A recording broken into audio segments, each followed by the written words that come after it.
Kata-kata hari ini, selamat kepada Sri Sultan Kasunanan Pakubuwono Kaping 13 atas peringatan Jumenengan Kaping Selikur.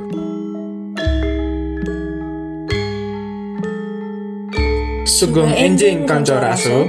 Kali ini kami berkesempatan hadir di acara Jumenengan Kaping Selikur Sri Sultan Kasunanan Pakubuwono Kaping 13. Mau tahu lebih banyak? Yuk ikut kami. Jumenengan adalah upacara penobatan raja atau ratu atau peringatan kenaikan tahta raja. Jumenengan diperingati dengan tinggalan dalam Jumenengan. Dalam Jumenengan terdapat tari Bedoyo Ketawang dan kirap agung. Sobat Raso, penasaran gak sih sama tari Bedoyo Ketawang? Jadi, tari Bedoyo Ketawang adalah salah satu tarian sakral yang memiliki keindahan dan makna yang mendalam. Tari Bedoyo Ketawang merupakan tari tradisional keraton yang kental akan makna dan memiliki hubungan yang erat dengan upacara adat, religi, serta percintaan Raja Mataram dengan Kanjeng Ratu Kidul. Tarian ini disebut sebagai Beksan Bedoyo Ketawang yang dipertunjukkan pada saat tinggalan dalam Jumenengan Sri Sultan Kasunanan Pakubuwono Kaping 13. Nama tari Bedoyo Ketawang sendiri berasal dari kata Bedoyo yang berarti penari wanita di istana atau keraton dan Ketawang yang berarti langit. Tarian ini berawal ketika Sultan Agung memerintah Kesultanan Mataram pada tahun 1613 sampai 1645. Saat Sultan Agung melakukan ritual semedi, beliau mendengar suara senandung dari arah langit. Saat itulah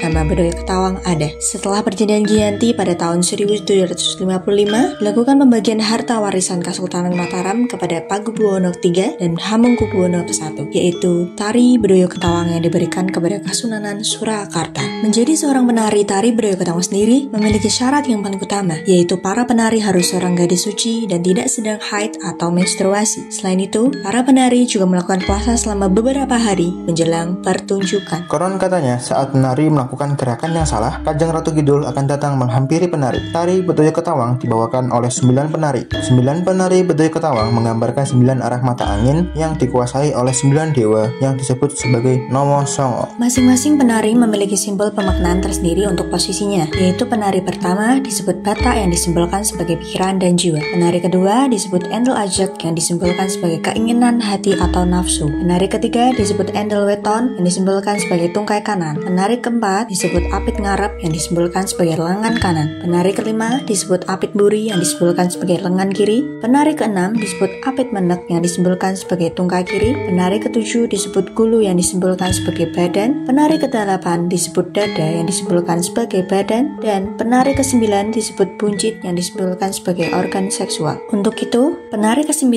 direpresentasikan sebagai konstelasi bintang-bintang yang merupakan simbol tawang atau langit. Sobat Raso, mari kita lestarikan dan kembangkan budaya ini agar keindahan dan maknanya tetap hidup. Naik kuda bersama Papa, Hendak keliling di pinggir kota, ada beribu budaya kita. harus lestari sepanjang masa. Sampai jumpa lagi di Gitar Solo selanjutnya.